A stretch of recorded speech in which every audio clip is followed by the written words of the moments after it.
O dicionário dos brasileiros ganhou novos termos nos últimos 7 anos e o combate à corrupção nunca esteve tão presente na vida das pessoas.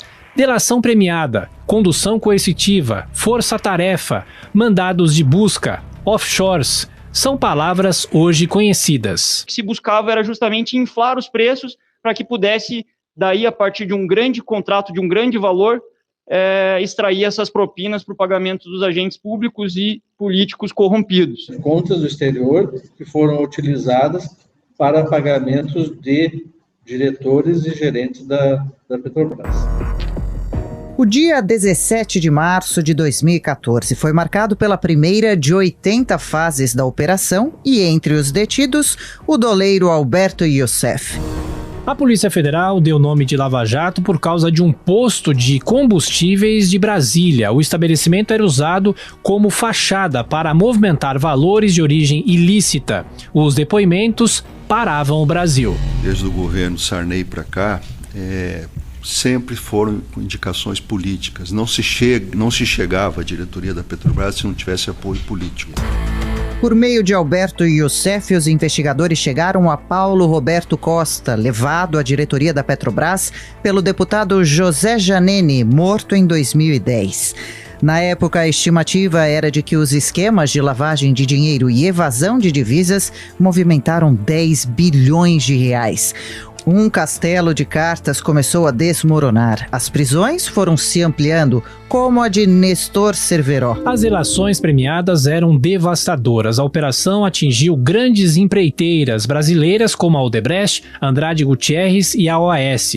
Os presidentes das empresas foram presos, o que fez com que a percepção sobre a impunidade pudesse mudar no Brasil. A investigação, que hoje é deflagrada, é uma aula de lavagem de dinheiro para aqueles que querem entender as diversas formas que o crime organizado se utiliza para lavar o dinheiro, lavar os ativos, transformar recursos de origem ilícita em recursos com aparência lícita.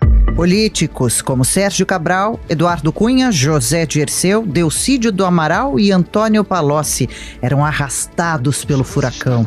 Era para ter sido feito um inquérito. Vice-governador Luiz Fernando Pezão. Eu deixei o governo da presidente Dilma. Depois disso, não tive nenhuma atividade política.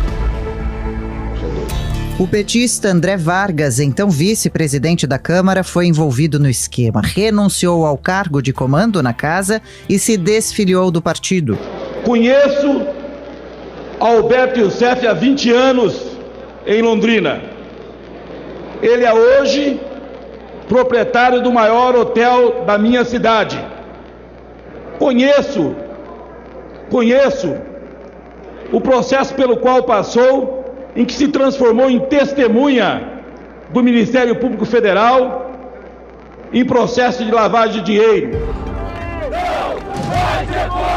Em 2014, depois da Copa do Mundo, a crise econômica se agravou no Brasil, mas mesmo assim Dilma Rousseff conseguiu a reeleição.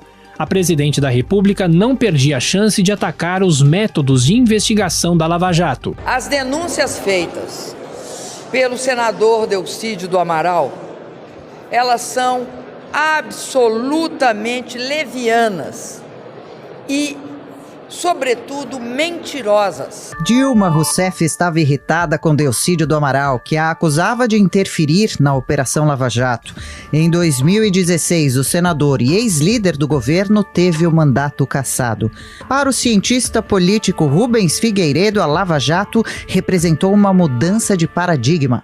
Porque ela fez os brasileiros acreditarem que aqui não existia, pelo menos em termos ideais, não existia a impunidade.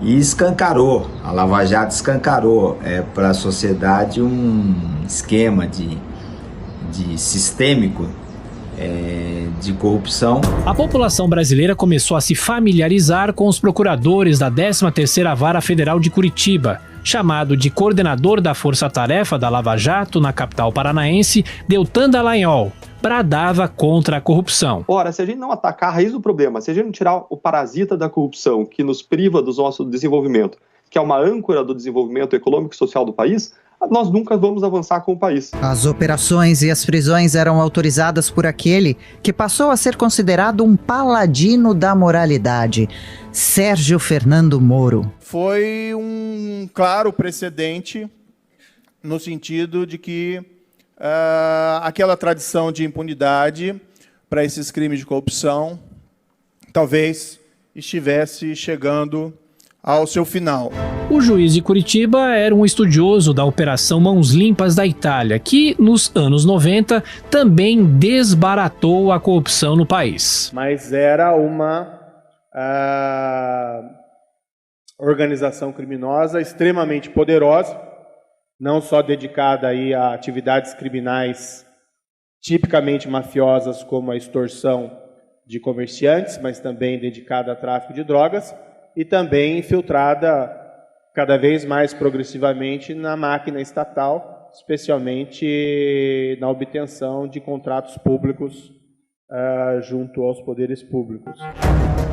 Mas combater os poderosos não era tarefa fácil e a Operação Mãos Limpas trouxe avanços, mas acabou fracassando.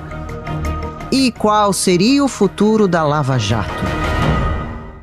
Além da Lava Jato mirar figuras do Congresso Nacional, o Legislativo também virou centro de debates sobre medidas de combate à corrupção.